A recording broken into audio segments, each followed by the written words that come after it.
আসসালামু আলাইকুম। চলে আসছে নতুন একটি ভিডিও নিয়ে। আজ আমি দেখাবো কীভাবে ফ্রক সেলাই করতে হয়। তো আমার গত ভিডিও দেখেছিলাম কীভাবে কাটিং করতে হয়, তো আজ দেখাবো কীভাবে সেলাই করতে হয়।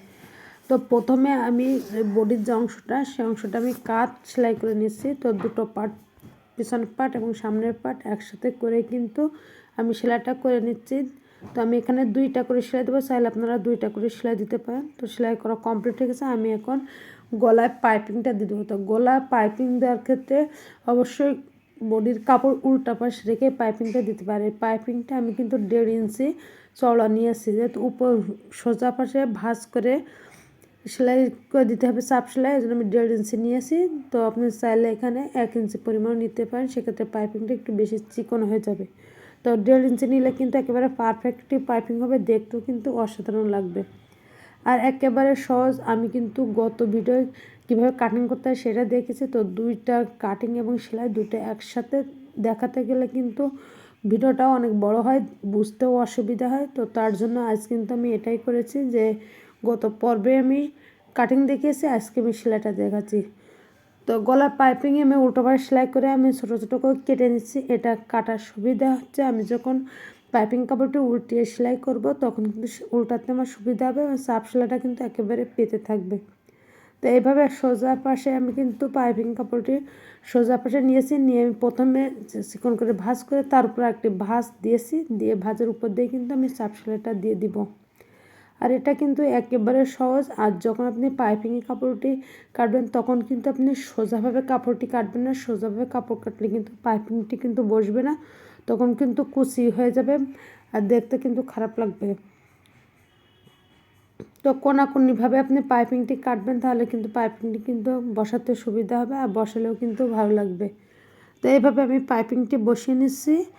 তো বলবো যারা নতুন আছেন তারা ভিডিও ভালো লাগলে অবশ্যই সাবস্ক্রাইব করবেন, আর যারা নতুন আছেন তারা ভিডিওটি প্রথমে শেষ পর্যন্ত দেখবেন, তাহলে কিন্তু খুব সহজে একটি ফ্রক সেলাই করতে পারবেন।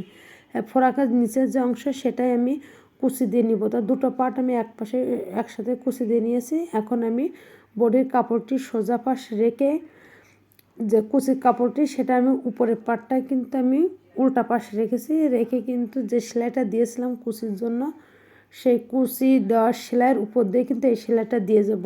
নাহলে কিন্তু ওই সেলাইয়ের পাল্টে দিলে অনেক সময় হয় যখন সোজা করা হয় তখন কিন্তু ভিতরে সেলাই দেখা যায়, এই জন্য সেলাইয়ের উপর দিয়ে দিলে আর সেলাই দেখা যাবে না, এই জন্য সেলাইয়ের উপর দেওয়ার চেষ্টা করবেন।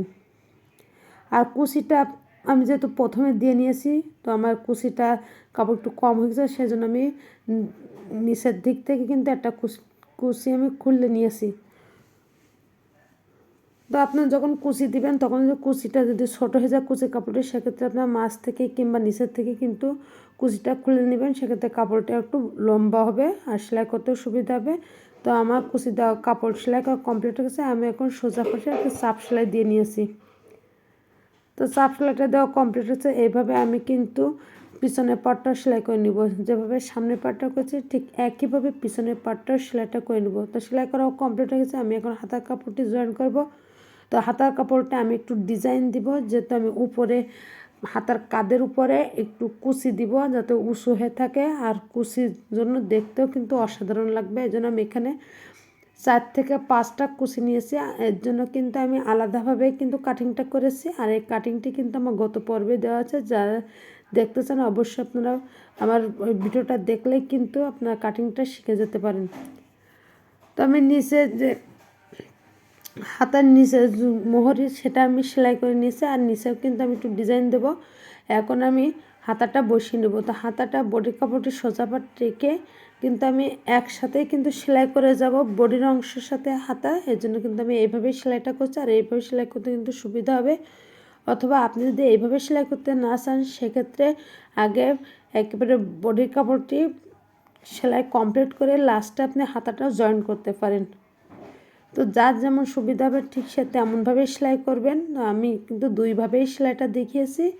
আমি কিন্তু অন্য ভিডিও কিন্তু আমি আগে বডির কাপড় কমপ্লিট করে তারপর হাতার জয়েন করেছি, আর এই পর্বে কিন্তু এই ভিডিওটাই আমি একসাথে জয়েন করছি যাতে দুটাই আপনারা শিখতে পারেন। তো আমার চ্যানেলে যারা আছেন তারা জানেন আমি কিন্তু একেবারে সহজ সহজ ভিডিও দিয়ে থাকি, যাতে আপনারা খুব সহজে শিখতেও পারেন এবং বাসাতে বানাতেও পারেন। আর আমি কিন্তু হাতায় প্রথমে বলেছিলাম একটু রাবার দিব, রাবার দিয়ে কিন্তু নিচে একটু কুচি মতো হবে, দেখতে ভালো লাগবে। তো 6 ইঞ্চি পরিমাণে আমি একেবারে চিকন যে রাবারটা আমি সেটাই নিয়েছি, নিয়ে কিন্তু হাতার নিচেই কিন্তু আমি এভাবে জয়েন করে দিচ্ছি। তো ভিডিও কেমন হয়েছে ভিডিওগুলো দেখে একটু কমেন্টস করে জানাবেন, আর ভিডিও ভালো লাগলে অবশ্যই সাবস্ক্রাইব করবেন আর পাশে থাকা বেল আইকনটি বাজিয়ে রাখবেন, যাতে পরবর্তী ভিডিও সবার আগে আপনার কাছে পৌঁছে যায়, আপনি কিন্তু দেখে শিখে নিতে পারেন। তো এইভাবে কিন্তু আমি হাতাটা কিন্তু রাবার দিয়ে সেলাই করে নিয়েছি। এখন আমি হাতার মাপ অনুযায়ী বডির মাপ, যেহেতু আমি 24 মাপ নিয়ে কিন্তু 2 পাশটা সেলাই করে দিব। আর একেবারে সহজ, খুব কম সময়ে কিন্তু একটা ফ্রক কাটিং এবং সেলাই দুটোই করা যায়। আর যেহেতু এখন শীতকালে কিন্তু হাতার লম্বাটা কিন্তু সবাই হাতা লম্বা ফ্রক কিন্তু বানায়, তার জন্য কিন্তু আমি হাতা লম্বাই ফ্রক দিয়েছি। আর যেহেতু বেবিদের কিন্তু অনেক পোশাক লাগে, তার জন্য কিন্তু আপনারা চাইলে গস কাপড় কিনে এরকমভাবে ফ্রক বাসাতে বানিয়ে দিতে পারেন, যাতে বাসাতে রুমে পরা কিংবা কোথাও বেড়াতে গেল সেক্ষেত্রেও কিন্তু পরে কিন্তু যেতে পারে। আমি ফ্রকের 2 পাশে আমি দড়ি দিয়েছি, যেহেতু দড়িটা কিন্তু আমার 1 ইঞ্চি পরিমাণ চওড়া দিয়েছি, আর যাতে পিছনে বাঁধতেও সুবিধা হয়।